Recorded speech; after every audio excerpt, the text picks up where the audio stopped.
मध्ये सध्या मुंबई, नवी मुंबई, नाशिक, पुणे, ठाणे, पालघर, रत्नागिरीतील शाळा आणि महाविद्यालयांना उद्या सुट्टी जाहीर करण्यात आली। रेड अलर्टच्या पार्श्वभूमीवर प्रशासनाने हा निर्णय घेतलेला आहे। मुसळधार ते अतिमुसळधार पावसाचा अंदाज वर्तवण्यात आल्यामुळे शाळांना सुट्टी जाहीर करण्यात आली।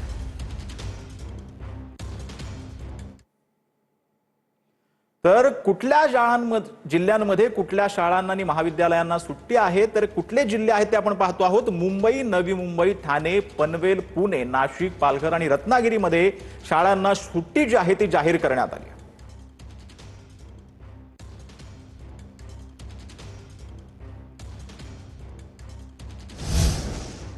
तर उद्या पालघर, पुणे घाट, रायगड आणि नाशिकला रेड अलर्ट जारी करण्यात आलाय। तर मुंबई शहर उपनगरासह ठाणे, धुळे, अमरावती, अकोला, रत्नागिरीला ऑरेंज अलर्ट देण्यात आलेला आहे। आवश्यक नसेल तर घराबाहेर जाणं टाळा, प्रशासनानं आवाहन जे आहे ते नागरिकांना केलं।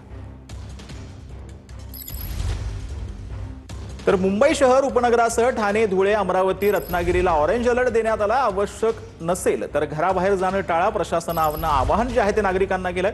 उद्या पालघर, पुणे घाट, त्याचसोबत रायगड आणि नाशिकला रेड अलर्ट देण्यात आलाय। मुंबई शहर उपनगरासह ठाणे, धुळे, अमरावती, रत्नागिरीला ऑरेंज अलर्ट जारी करण्यात आलाय। आवश्यक नसेल तर घराबाहेर जाणं टाळा असं आवाहन जे आहे ते प्रशासनाकडून करण्यात येते। सध्या महाराष्ट्रामध्ये विविध ठिकाणी पाऊस आहे। तर आपण पाहूयात की कुठल्या जिल्ह्याला कोणता अलर्ट दिलेला आहे। तर रेड अलर्ट जो आहे तो पालघर, पुण्यातील घाटमाथा, रायगड आणि नाशिकला उद्या रेड अलर्ट देण्यात आलेला आहे।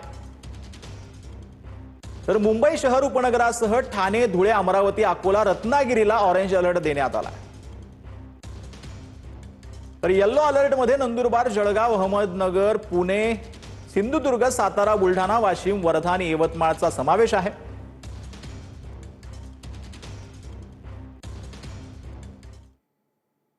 तर रायगडच्या पोलादपूर मधील क्षेत्रपाल गावामध्ये दरड कोसळली। या गावचा संपर्क तुटलाय, जीवितहानी टळलेली आहे। क्षेत्रपाल गावाचा मुख्य रस्त्याशी आणि शेजारच्या परिसराशी असलेला संपर्क पूर्णपणे खंडित झाला।